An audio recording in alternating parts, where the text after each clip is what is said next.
All right, guys, welcome back to the Sex and Bacon podcast. On today's episode, we are switching things up a little bit. So typically, we go straight to talking about sex and all things dating and relationship. Today, we're going to talk about another taboo topic that is more finances and money. And so, the reason I think this is an important conversation to have in relation to, say the typical sex conversation we have is because financial issues and money stress in a relationship can have a huge impact on a couple's sex life. And I'm sure everybody listening knows this. They've had those arguments, they've had those fights. So, this is very relatable, I think, to a lot of couples out there or a lot of single people. It's just even something for them to consider and to think about. So, I'm excited to have this conversation. So, welcome, Marci Grossman, for being here. And thank you for coming on and being willing to have this conversation with everybody. So, welcome. Thank you for having me. I'm thrilled to be here. Yeah. So, for everybody listening, do you want to just maybe give us a little bit about your background, your area of specialties, and what the conversation is going to look like today, and how that, what you do, kind of has that impact on that? Sure. Well, money has always been a taboo topic, whether it's not talking about what people make at work or in a relationship, not necessarily communicating, your debt, your income, your all the things that come with. Finances are tremendous baggage on all of our relationships. I'm a certified public accountant. If you've got overseas listeners, that's a chartered accountant in other places. And I prepare tax returns. I help businesses and individuals manage their money, their financial statements, all of those things. And I recently pivoted a few years ago to become a financial literacy educator because to communicate about your money, you've got to understand it. And so I'm working to help people have a better understanding about their money and to find ways to talk to their kids, their partners, their parents, whoever they need to talk to about money so that they can start having those conversations and make better decisions. Mm-hmm. I love that. And I do really think that that is such an important thing that we should be having conversations at a young age with our children about it and teaching them so that they are prepared for when like they really are in the real world. But just kind of for everybody listening, and even just to kind of give a little bit of, how that actually has been relatable in my life and had a huge impact, which I wouldn't have even really thought about until after I was in it. But when I first got married, it wasn't a conversation. Me and my partner never talked about money. We were both worked for the same company, and I had a good job and he had a good job. So I just assumed his finances were in order, and I'm sure he assumed my finances were in order. And when it came time to buying a house together, he was unable to be on the house because he had had a bankruptcy and his finances really weren't in order. And I didn't know that. So the house, we bought the house in my name, and then it was like after we moved in together, then it was like, oh, okay, I guess we should join our finances. But really what that was is he was so used to living paycheck to paycheck, and not because he couldn't have put any of the money away. It was just like, well, I have the money, so I'm just going to spend it, and that's okay because 2 weeks from now I'm going to have more money. So then I'm going to live my life and I'm just going to spend it. And, all of a sudden joining a home and children together, and then me kind of coming in and being like, okay, well, wait a minute, like we have these bills and this. And I kind of assumed he would take on the role of, the man and take care of the finances and pay the bills on time. Even though our bank accounts were joint and both of our paychecks went in there, I assumed he would just take that leadership role because how I grew up was the men were the ones responsible for those things. And I had been a single mom for however long. And I was kind of excited for all of a sudden this man to kind of take over and that to like come off my plate. But then it was like a couple months in and I'm getting bills that are like overdue. And I'm like, aren't you paying these? I forgot. I don't even look at them. And then I was like, okay, hold on a minute. Somebody here has to be the responsible financial person and managing our finances. And it fell on me because of the fact that he had no sense of, responsibility when it came to that. It was like, oh, okay, yeah, I guess if I have to. And I'm like, wait, like all the late payments. And so then it was like one of those things where I really realized that he was not financially as responsible as, say, what I had always had to have been. And, so it fell on me to be that person. But then it also fell on me to be the person that had to say, no, we can't afford that. or to get mad and be like, whoa, why did you spend that money on this? We need to pay off this credit card. And it felt like I was the bad guy in the marriage of, being angry all the time that nobody was considering the debts that needed to be paid, where the money was going, things that were coming up, things that I knew 3 months from now that we would have this extra bill that had to be paid. So to take money from that paycheck and put it away. And it caused a lot of friction because you are fighting. It feels like you're managing money for another child who isn't looking at your household responsibilities. And, as the years went on, and, sometimes there was job loss and this and that. And I'd be the one that I'm like, wait a minute, you're spending $20 a day on cigarettes? I'm like, that's like $400, $500 a month. I'm like, that's $400, $500 a month extra we don't have. You got laid off. And it was just this constant battle of like the sexes over finances. And I just felt like I was the only person that was really trying to look out for our finances. And he had no clue. And you're right, it was the least sexiest thing that we could have had going on in our marriage, and it had a huge impact on our relationship. So I'm sure everybody can relate to that in their relationships. They've had these conversations. So today we're going to try to talk about ways that we can prevent that from happening, and then I think just some conversations that are important to have even before getting into a relationship, which you had mentioned. Yeah, I think it's important going into the relationship that you have, I mean, you probably talked before you got married about whether you wanted kids or not. Now that doesn't mean that your plans, don't change or whatever, or Mhm. where you might like to live, or how you're going to spend the holidays. You have those conversations, but you don't necessarily say, okay, let's put the cards on the table. I have Mhm. this much credit card debt or student debt, or I have a bankruptcy and it's only 4 years out from it, or, whatever it is. And you have to have those conversations. It's not, I was laughing a little bit when you talked about having the gender expected roles of he would be handling the finances, because of course I'm a CPA. My husband is not. When we got married, he was more than happy to say, okay, this stuff is yours to deal with. This stuff is mine. And we have what we call business meetings, Mhm. and at least once a month, sometimes once a week, where we kind of sit down and talk about our various to-do lists, what our schedule is, what's going on with our money, are there projects we're planning, is there surprises that came up, and how are we planning to balance those? What are we planning to do? How are we putting money away for retirement? How are we, our kids now are past college, but how are we going to be helping them with college? How much did we want to help them pay for college, Mhm. or any of these various things? You have to make time. You have to put these on a list and put them on your calendar and have the conversation, or all of a sudden you're going in different directions. And that's not sexy. No. I mean, it's and when you're going along and everything's fine and there's enough money, you don't realize there's a problem.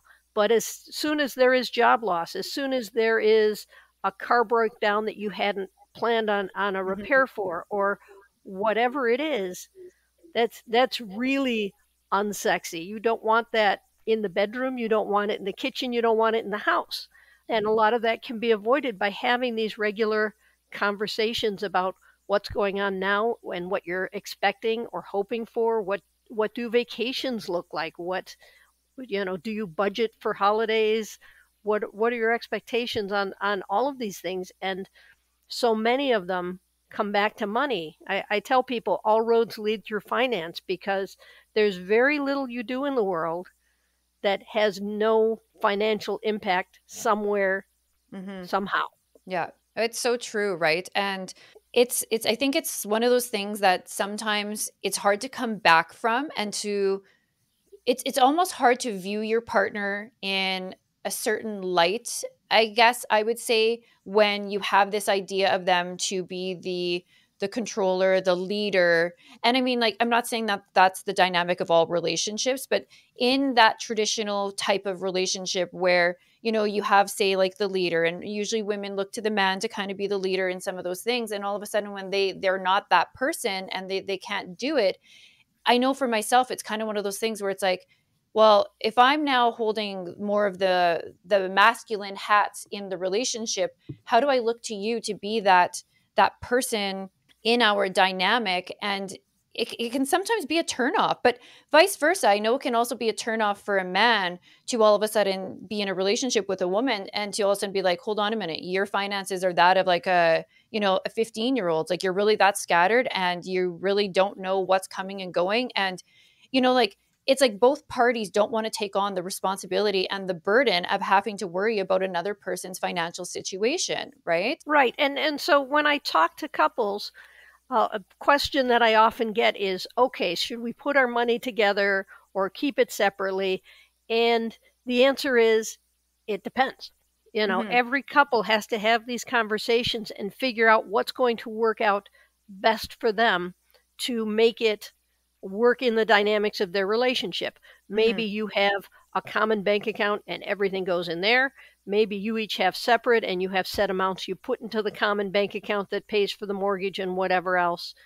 There isn't a right or wrong answer. There's the answer of what works for your dynamics. Hmm. And you have to sit down and have that conversation. And maybe you say, you know what, neither of us want to do this. This isn't what we call fun. This isn't, how either of our brain works. So we're going to set up a separate bank account and we're each going to deposit our money into our own account and set whatever the amount is that goes into this. And it's going to be set up automatically. It's going to pay for our mortgage, our utilities, Hmm. whatever else, the things that are regular and recurring. We know that if we each put in $1,000 a month, it's going to cover these, or 2,000 a month, or whatever the dollar amount, that if we do our responsibility of transferring that, and those things can even be organized at your paycheck level, Hmm. because most companies are using electronic for paying their paychecks. Unless you're self-employed, you're getting your paycheck, you're getting it weekly, biweekly, whatever it is, and you can say, okay, this amount goes to this account, and this amount goes to this account, and this goes to savings, and this goes, and I don't know. I think it allows a dozen or more different accounts you can put it in that Hmm. can be set up for you to take some of the load off of you and let you guys do the things that you do well. We all have different strengths and weaknesses. We all have different mindsets of how we do things and how we prefer to do things. And Hmm. if a couple, neither of them want to be that person that's tied down to reviewing the bills monthly, then you have to find the way that works for you, because the bills still need to be paid. Yeah. So why do you think couples avoid having these conversations when they're dating? Or why is this something that you think that like it's not like these conversations obviously are like for some people they probably are, but then for a lot of people they're really not. So what do you think is the main reason people avoid this conversation? Because of the timing, you're not sure when to have it. You're certainly not going to on the first date say, "Oh, by the way, I earn this much money and I have this much student debt." That's Mhm. that's not a conversation opener. But when you get to the point of talking about marriage or talking about moving in together or talking about a big vacation or a something that has a significant financial component, that's when you've got to put on the brakes and say, "Hey, we've reached the part in our relationship Mhm. where we're serious enough, we're making a big enough commitment. We really have to have this intimate talk about, this is how much I make. This is the baggage I'm bringing. This is my plans, because you don't want to get there and have a surprise." I had friends that got married and all of a sudden she finds out that he has this huge student debt that's been following him and he hasn't always been making payments. And so there's his credit rating as well as not having cash on hand, Yeah. or they assumed because of the title that they were making significantly more income than they were making. Mhm. I mean, you have to figure out when in the relationship you're getting serious enough that you want to have the conversation. You don't want to wait too long, but you don't want to have it too early. Do you think that, like, just as in, say, a couple or a woman or a man has, say, deal breakers or boundaries and things like that over, the way that that they would want to be treated in a relationship, do you think having, say, a boundary or a deal breaker when it comes to finances is also a smart thing to have? Like, and not that I want to fault people for, say, maybe not making enough money, but like, say, I guess along the lines of, I know couples and women struggle with the whole idea, okay, well, when we have children, I want to be able to stay at home and I want to be able to raise my children. But unfortunately, my husband or this guy I'm dating, he only, let's say, makes 60K a year, 80K a year. That's not enough to sustain, raising and allowing for me to stay home and raise our children. But this is something that's very important to me. But he's not willing to, say necessarily get a better paying job or do extra to ensure that that happens. Like, do you think that those, when it comes to money, those are things people should be looking at as well as, say, deal breakers, so that later on, 5 years into the relationship, they're not having these big fights over that? Well, I don't know that the amount they earn is necessarily the issue. Typically, it's how they spend it and Okay. how they respect that money. And it comes down to expectations and where you want to live. Mm-hmm. In certain states, in certain cities or whatever, you can live much better on 80,000 than you can in other places Right. because of housing costs, because of whatever. So you can't just say this dollar amount is my deal breaker, but you can have a conversation about a standard of living and expectations and what it would take to get there. Maybe it's a matter of saying, okay, well, we want to have kids. I want to stay home. We can't afford everything that way, but I could work part time, or I Mm-hmm. could, we could figure things out. I know of couples that have come up with creative solutions because they wanted someone to always be home with their Mm-hmm. kids rather than put the children in daycare. I don't, I hate having to say that anything is a deal breaker. Certainly, if it's for someone that is a good person, hardworking, whatever else, because things change and all of a sudden Mm-hmm. what you've been putting out gets recognized and the dollars start to flow from that.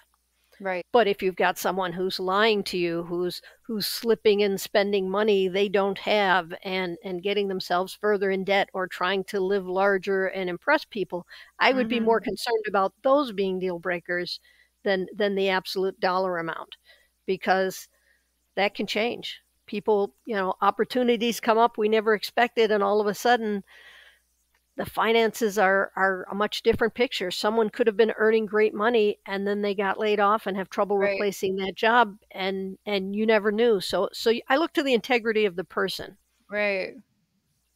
Yeah, okay, that makes sense. And I think I like that you said like about having the conversation over like the expectations of like, hey, when we have children, this is kind of what I would like. I would like to be able to do these. Like, are we living below our means where this is going to be possible? Are we willing to relocate so that this could be possible? Are we willing to downsize so that for a few years this could be possible? And then, kind of like navigating after. It's like, okay, we're going to sacrifice and commit to this for a few years because this is what we want for this goal. And then when that's done, hey, we can move back over to, changing things up in this way. But essentially being on the same page and agreeing to that in the beginning. Right. I mean, on my website, I have free sheets to download for working on your budget and other resources like that can maybe help people have these conversations because it is important and sometimes it's hard to figure out where to begin and it's hard to even know how without or within your budget you're living. Hmm. Well, and I mean, I think we had maybe talked about it briefly, or you had mentioned at the beginning, but a lot of couples and a lot of people end up getting divorced over financial issues and financial stress and the weight of it, that the problems that it causes so deeply is really hard for people to kind of come back from, right? And it does. It causes a lot of issues in relationships. Yeah, I've heard various statistics, but more than half of marriages theoretically end because of something having to do with finances. Mhm. And, obviously that becomes a broad topic, something having to do with finances, but typically a significant amount of those could have been dealt with just by having that conversation and being able to adjust expectations, keep people in the loop so that they could work together to move forward and achieve the goals that they're trying to get to. Yeah. Do you think, and I do think there is something to be said too, for I know for men, it's really hard on a man when he is in let's just say a higher position of pay or in the company, and then they take say, a layoff, or they take getting fired or demoted, you know, I think when they're used to being the breadwinner, and then all of a sudden that extra stress of I'm not able to provide in the way that I used to provide, that is really hard for them in a mental health aspect as well. Not just the financial burden, but the mental health aspect that goes along with dealing with financial struggles, and then not really knowing how to have that relationship or to be able to communicate those things to your partner if you've always been the one to take care of everything. I feel like that can be very, very hard for men to have to actually deal with and feel like they're failing in so many ways, right? Well, it's unfortunately, it's not uncommon for each of us, men or women, Mhm. to have this definition of ourself, our Mhm. expectation of who we are, of what we provide, of the things that we are, where we fit into our relationship. And yeah, for so many men, it's the money they earn and as is a big part of their self definition. And it's hard when it changes. It's hard whether it's temporary or it becomes permanent. And I've been fortunate to have witnessed some gentlemen that have been able to redefine themselves Mhm. and find those new jobs and build back up to that level of income and self-worth, Right. the feeling of self-worth from being there. And for some of them they had to take a step back, and for some of them it was, you know it blew up the whole thing. They could not handle it. They lost their money.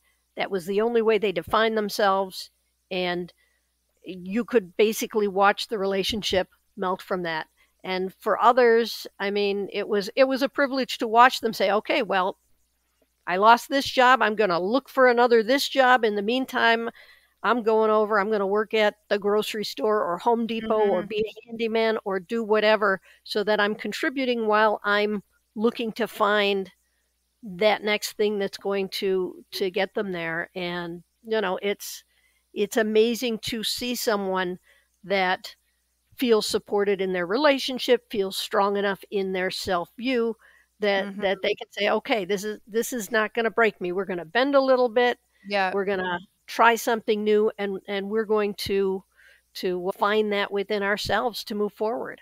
Yeah. Well, and it's funny because even the timing of this conversation, I mean, I feel like everybody was really kind of put to that test in a big way during COVID because there were so many jobs and companies that were shut down. I mean, restaurant industries, pilots. So men who probably were making great money all of a sudden to not even have a job, period, and not really know when they were, to have to, in a sense, swallow your pride and get a job somewhere like a grocery store or anywhere just to keep some sort of money coming in.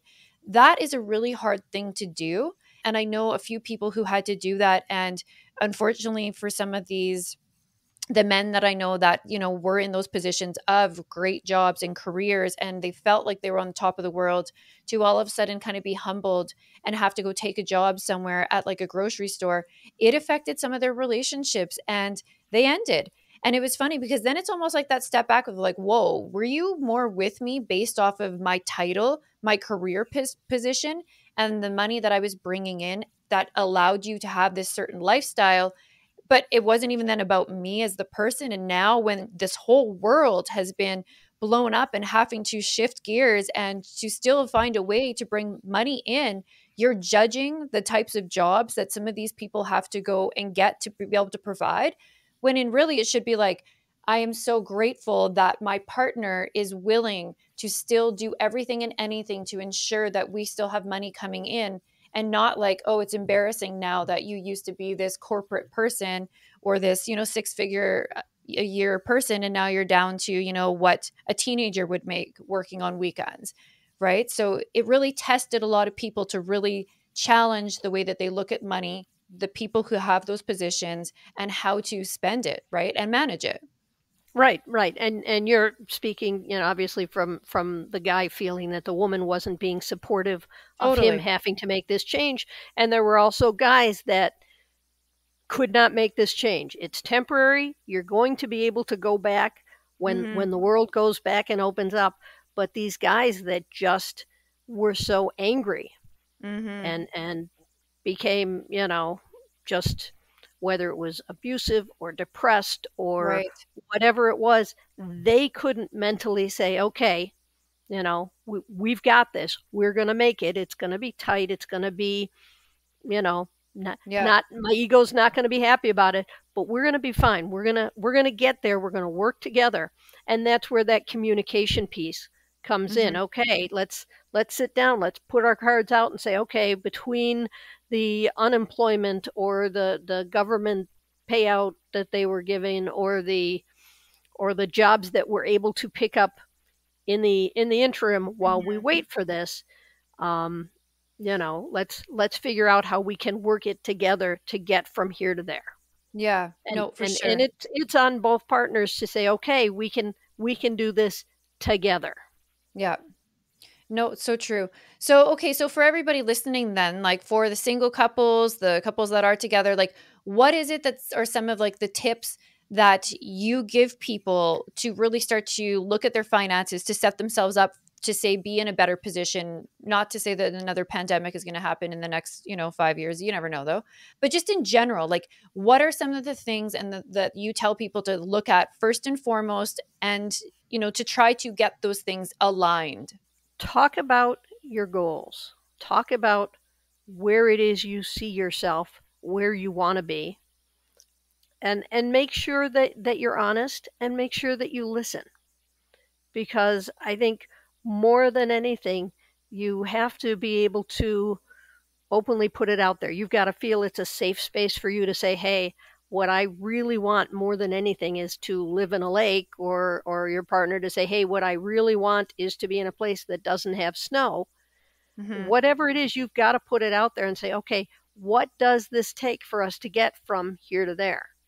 And if you can have those conversations and say, okay, well, we can't get here, but we can get here. Does that work for you? Or what are Mhm. the shifts we have to do with what's realistic, or with what we can change to make whatever that bigger goal is more realistic?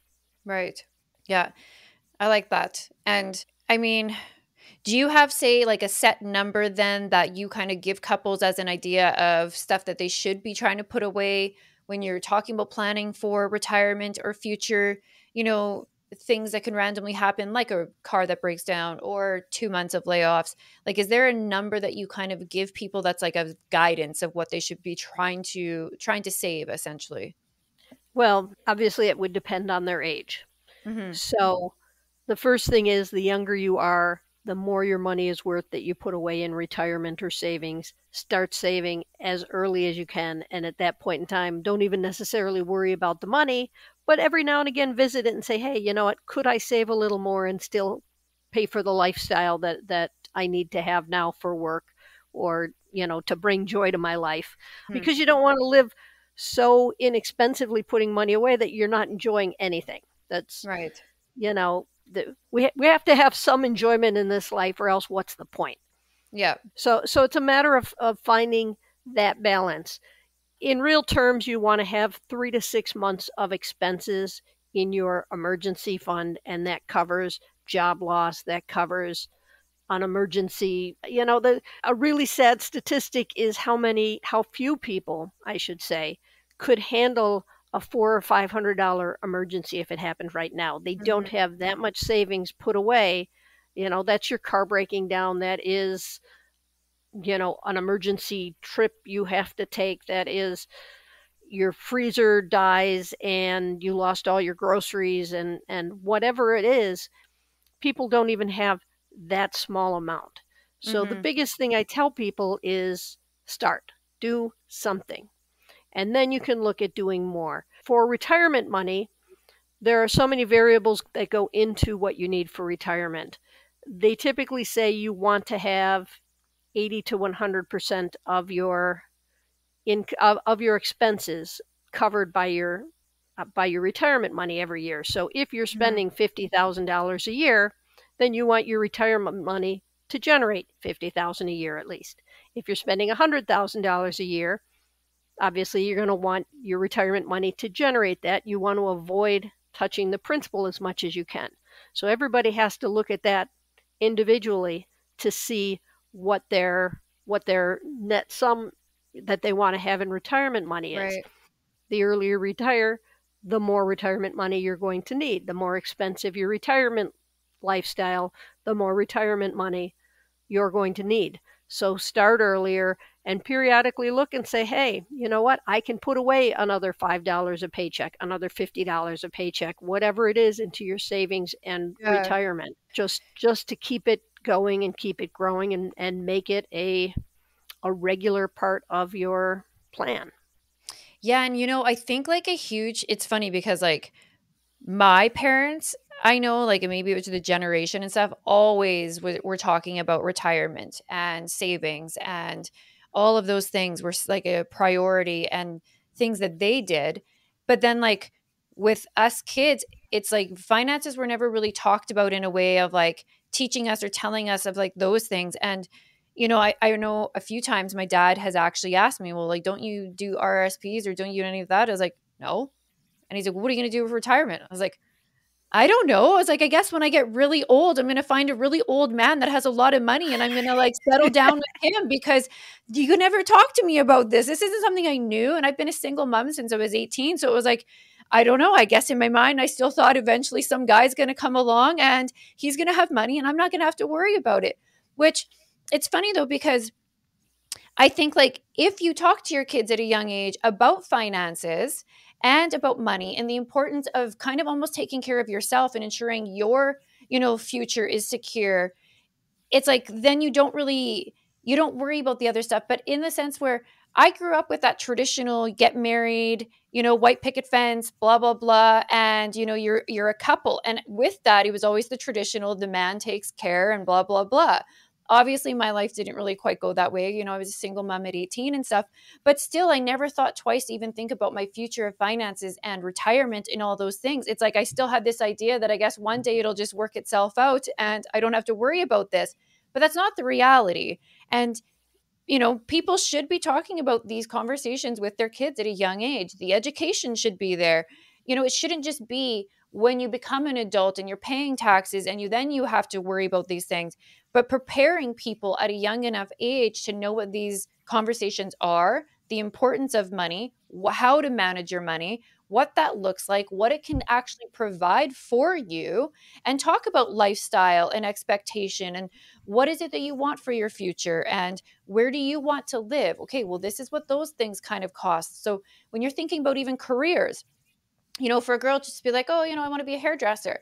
Okay, well, being a hairdresser, just so you know, this is the amount of, finances it's going to give you. This is then what your lifestyle could look like when you think about rent and bills. Is that what you want? Does the idea of how you want to live your life align with the career that you're choosing? And will that work long term?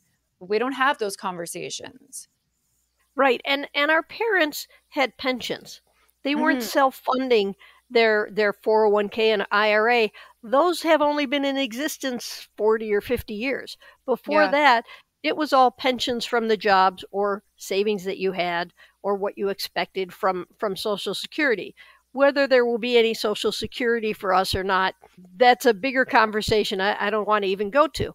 But we were raised, if you want retirement, you've got to put that money away yourself, because when you get to Hmm. the job and you said, so about that pension, and they're like, oh, we did away with pensions. Yeah. Here's your 401k, sign up or not, we will contribute a little bit or we Yeah. won't, but it's on you. Yeah. And so it's really important for people to get into that mindset, which our parents didn't have to because they had pensions with their jobs. Totally. Yeah. And if they had that, they can't teach us what they don't know. Yeah. So No, it's true. the expectation that you needed college to be able to get a good job, and then everyone went off to college, and we've got student loans that didn't exist because the expenses of college has outpaced the expenses of everything else. So Yeah. now there's this huge debt that our parents' generation didn't have to deal with. They might have Yeah. taken small loans, but it wasn't the same percentage of income and everything. So we've got this huge debt, and we have to pay for our own retirement, and you know our life is has so much more expenses in it. Our parents Yeah. had one house phone. We have 5 TVs and everybody's got their own cell phone, and we've got our internet, and we've got Chromebooks or laptops or fitted computers and all over the place. So just the various little expenses of life are all nickel and diming us. But you have to. Yeah. You can't survive today without a smartphone, without a computer of some kind, without access to the internet, without all of these things. So our income has not kept up with just our needs of living in a modern world and the expenses Totally. that come with it. So these conversations become even more important because we have to actively participate. Yes. Yeah, for sure.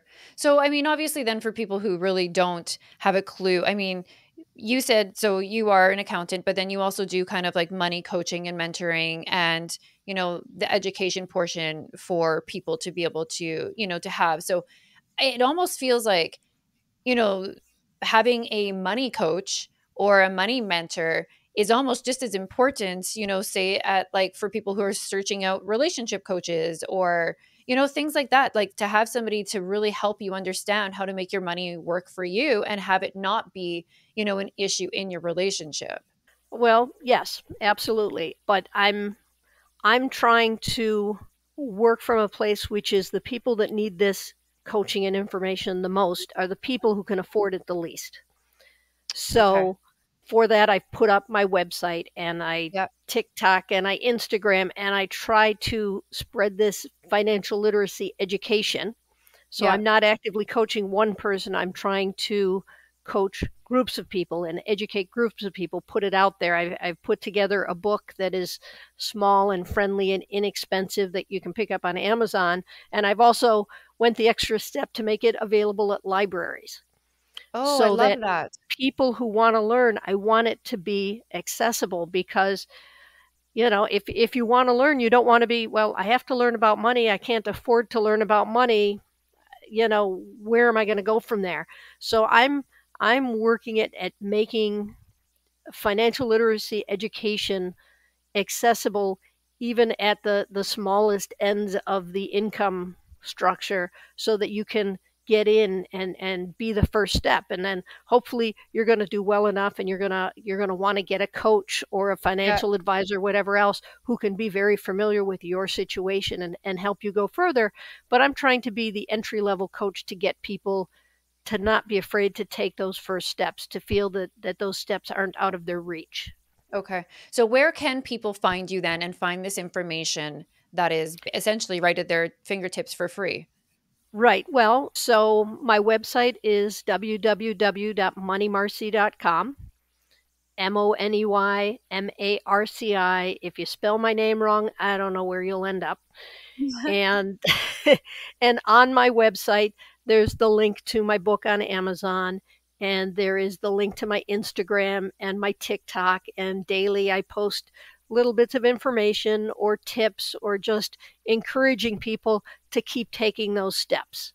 Okay. And because I think it's important for people to get that, attaboy, attagirl, whatever, Yeah. periodically. It's okay that you're learning only a little bit at a time because you're still learning and you're taking that next step forward, which is just so important. Yeah, no, totally. And I love that it's, available for people without it being, oh, you want to learn about money and do this, well, it's going to cost you money. So I love that you're putting it out there in the content, and we will share the website and all of your social media as well with everybody. So highly recommend going and following her. So what are you on Instagram for people to search you up on Instagram? I'm either Marci Grossman or Money Marci. I have to remember what I am on each one. But as I said, if you go to my website, it I'll look will. right now. In fact, I have a copy of my book here, which has my little logo on it. It's a head with a pink brain. I don't know if you Oh, can okay. describe it better. I don't know if, so that if you see this logo with the head with the pink brain and in green writing, it says Money Marci. That's me. And I that's found why, you. Yep. Money.marcy on Instagram. Follow. okay. Done. Perfect. Yeah, So I love that. it's just so important to share this information, that to give people that base to go forward and to make good decisions and have the life they want to live. Totally. I agree 100%. And I'm going to actually check out some of your stuff because I mean, I go through spurts. Sometimes I'm really, really good with my like stuff for a very long time. And then all of a sudden I'll get in this little like spending habit. And then I'm just like, oh, okay, wait a minute, dial it back, hold on. So, but I think it's just one of those things is like if you can learn those tips, those tricks and the balance of it, then you're never having those ups and downs with it, which is what I do. So yeah, I'm definitely going to check it out and, put some of this and apply it to my own life. So thank you so much for coming on and sharing this because like you said, like money is a very taboo topic and in so many ways and for so many reasons. And so it's nice that, people have information and can start having these conversations and realize that you can almost normalize having a conversation about your finances with somebody before getting into a relationship or before joining your finances together and making sure you're kind of aligned and on the right page. And if you're not, then how can we get there? Right. Right. Yeah. It's a huge level of intimacy to share your financials with somebody, and it's so important. Yeah, no, for sure, and I get it. It's one of those conversations that it's like no different than talking about sex on like a first date. Like it feels taboo, uncomfortable. You're not going to do it. You're going to wait a little bit, but like it's still an important conversation to have. No different than you would have about anything else. To make sure that you guys have the same beliefs and values when it comes to money, dating, sex, kids, travel, whatever. All of those things kind of need to align together in order for something to work long term. So, yeah, thank you very much. Oh, it's my pleasure. Awesome. All right, guys. So make sure you go follow. Go check her out on TikTok. So on TikTok, are you Money Marcy there as well? I believe so. I tried Okay. to get Money Marcy on all of them, but as I said, Perfect. once you go to my website, the links are right at the top of the page, and you can find me from there. Awesome. Well, thank you very much. And yeah, guys, go check it out and go learn a few things about your finances.